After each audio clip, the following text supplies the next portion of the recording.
Në një qytet si Brukseli, ku ritmi i jetës është i shpejtë dhe ndikimet kulturore vijnë nga çdo cep i botës, rrëfimet e shqiptarëve që guxojnë të ndërtojnë diçka të vetën janë gjithmonë frymëzuese. Kësaj radhe, rrugët tona na çojnë drejt një dyqani të ri që nuk të tërheq vetëm me produktet e tij, por me shpirtin që ka brenda. Një i ri nga Shqipëria, i mbushur me përvojën e imigrimit dhe mallin për vendlindjen, ka arritur të sjellë një copës të tij në zemër të Belgjikës. Ai ka hapur një dyqan me produkte ushqimore tradicionale nga Shqipëria, Kosova dhe Maqedonia e Veriut. Një oazë e shijeve shqiptare për të gjithë ata që kërkojnë lidhje me rrënjet e tyre, por edhe pse jo për të huaj që duan të zbulojnë çfarë fshi gastronomia jonë e pasur. Në raftët e këtij dyqani gjen më shumë se ushqim, gjen histori, përkushtim dhe shumë dashuri për atë që është shqiptare.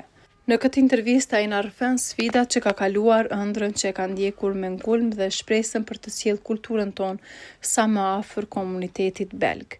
Një tregim i vërtet i guximit dhe punës së ndershme që meriton të dëgjohet. Na trego si lindi ideja për të hapur Alba Marketin në Belgjik, më saktësisht në Bruksel. Po, ideja ka lindur sepse kam punuar tërkohë me Oreka, me restorantet dhe me kafet, dhe pam diçka që i mungonte në Bruksel, produktet shqiptare. Na lini ide bashkë me vllain dhe tham, po hapim Alba Market.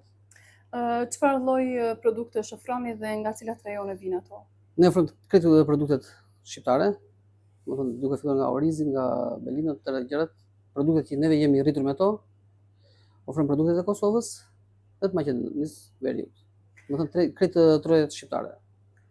Si është pritur hapja e dyqanit nga komuniteti shqiptar, por edhe ai belg?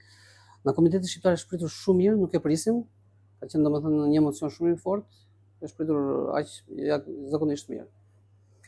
Cilat janë sfidat më të mëdha që keni hasur në këtë rrugtim? Sfidat më të mëdha që kemi hasur gjithtani janë domethënë prodhja e produkteve këtuja, sepse neve jemi jashtë BE-s edhe është pak e vështirë. A mendoni të arritni si biznes nëpër vendet e tjera të Belgjikës? Po, tani kemi 4 qytete pikësundimi, që në një qytet kemi kryer kontratën, në qytetin e Anversit, do të fillojmë punimin së shpejti, dhe në muaj shtator shpresojmë që Alba Marketi i dytë të jetë hapur në Anvers, por edhe në 3 qytete të tjera që kemi kontratat për t'i marrë tani. Por do të mundohemi në tërë Belgjikën të hapim plus kësaj derisa të hapim të gjithë dyqanet tona, në çdo qytet të Belgjikës, do bëjmë livraison. Do të thotë që njerëzit kanë mundësi çdo javë do jemi në çdo qytet. Si për shembull sot kemi qenë në qytetin e Anversit dhe në vajim do jemi në çdo qytet. Cilat janë produktet që i kërkon klienti më së shumti? Të gjitha produktet janë të kërkuara. Të më kërkuarat kemi B52-shin, Golden Eagle, Moltot, Belino, Lejsat, do të thonë pak a shumë krejt produktet kemi të kërkuara. Si është ajo ndjenja kur vinë shqiptarët, blejnë produkte, por edhe mbështesin njëri tjetrin në një vend të huaj? Është një emocion që se kisha provuar tani, pavarësisht sepse kam punuar kaq vite me Oreka, me restorant, por është diçka tjetër, një emocion i rrallë që ndjet kur domethënë vinë dhe flasin vetëm shqip këtu, edhe i vëmë re dhe fëmijëve të vegjël kur thonë ti po ndjehemi si në Shqipëri, dhe për ne është një kënaqëri shumë e madhe. Sepse nuk është vetëm puna, por është edhe krenaria që ne marrim edhe respekti që kemi fituar nga njerëzit tani.